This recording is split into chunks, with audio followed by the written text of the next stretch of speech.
بلغ ما انزل الیک، جو دین آپ پر نازل ہو رہا ہے اسے پہنچا دیجیے، اس میں کوئی کمی بیشی نہیں ہونی چاہیے۔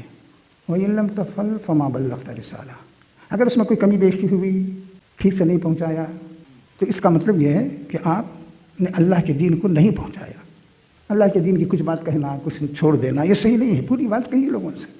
اس کے بعد کہا وَاللَّهُ يَعْصِمُكَ مِنَ النَّاسِ، یہ جو اندیشہ ہے کہ لوگ کچھ کر بیٹھیں گے، اللہ آپ کی حفاظت کرے گا۔ روایات میں آتا ہے اس آیت کے نازل ہونے کے بعد نبی صلی اللہ علیہ وسلم نے کہا کہ جو لوگ میرے مکان کی حفاظت کر رہے ہیں یا رات میں نگرانی کرتے ہیں وہ سب ہٹ جائیں یہاں سے، وہ سب ہٹ جائیں، اللہ نے میری حفاظت کی ذمہ داری لی ہے۔ اب آپ سوچئے، آپ تنہا کیوں محسوس کر رہے ہیں؟ تنہا نہ محسوس کیجیے، آپ اللہ کا پیغام لے جا رہے ہیں، آپ اللہ تعالیٰ کے پیغام رساں ہیں یا اس کے نمائندے ہیں۔ ایک عام آدمی میں اور ایک پولیس والے میں کوئی فرق نہیں ہوتا، ہو سکتا ہے کہ ایک عام آدمی اس سے زیادہ طاقتور ہو، لیکن اس کا یہ احساس کہ حکومت میرے ساتھ ہے اسے طاقتور بنا دیتا ہے۔ اور اگر مجھے اور آپ کو احساس ہو بادشاہ کائنات میرے ساتھ ہے تو آپ کو کون ڈرائے گا؟ تو آتا ہے حدیثوں میں کہ آپ نے کہا اب ہٹ جاؤ، ہٹ گئے لوگ، اور آپ نے اسی طرح کام کیا۔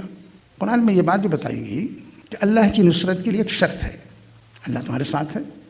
وہ شرط یہ ہے کہ ان تنصروا اللہ ینصرکم ویثبت اقدامکم، تم اگر اللہ کی مدد کے لیے کھڑے ہوگے، اللہ کی مدد سے مراد اللہ کے دین کی مدد، تم اگر اللہ کے دین کے لیے کھڑے ہوئے، اس کی نصرت و حمایت میں کھڑے ہوئے، اللہ تمہاری مدد کرے گا۔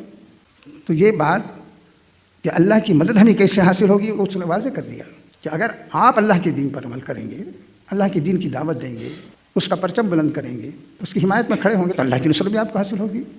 محض یہ بات کہ آپ کچھ نہ کریں اور کہیں کہ اللہ کی نصرت مل جائے، ہمیں یہ نہیں ممکن ہے۔ انتم الاعلون ان کنتم مؤمنین، تمہارے اگر ایمان ہے صحیح معنی میں، تم ہی سرت بلند رہو گے۔ تو دوستوں اور ساتھیوں، یہ بات ہمیں محسوس کرنی چاہیے کہ ہم اللہ کے دین کے لیے کھڑے ہیں تو تنہا نہیں ہیں، اللہ ہمارے ساتھ ہے، بشرطے کہ اللہ نے جس بات کا ہمیں حکم دیا ہے اس پر ہمارا عمل ہو۔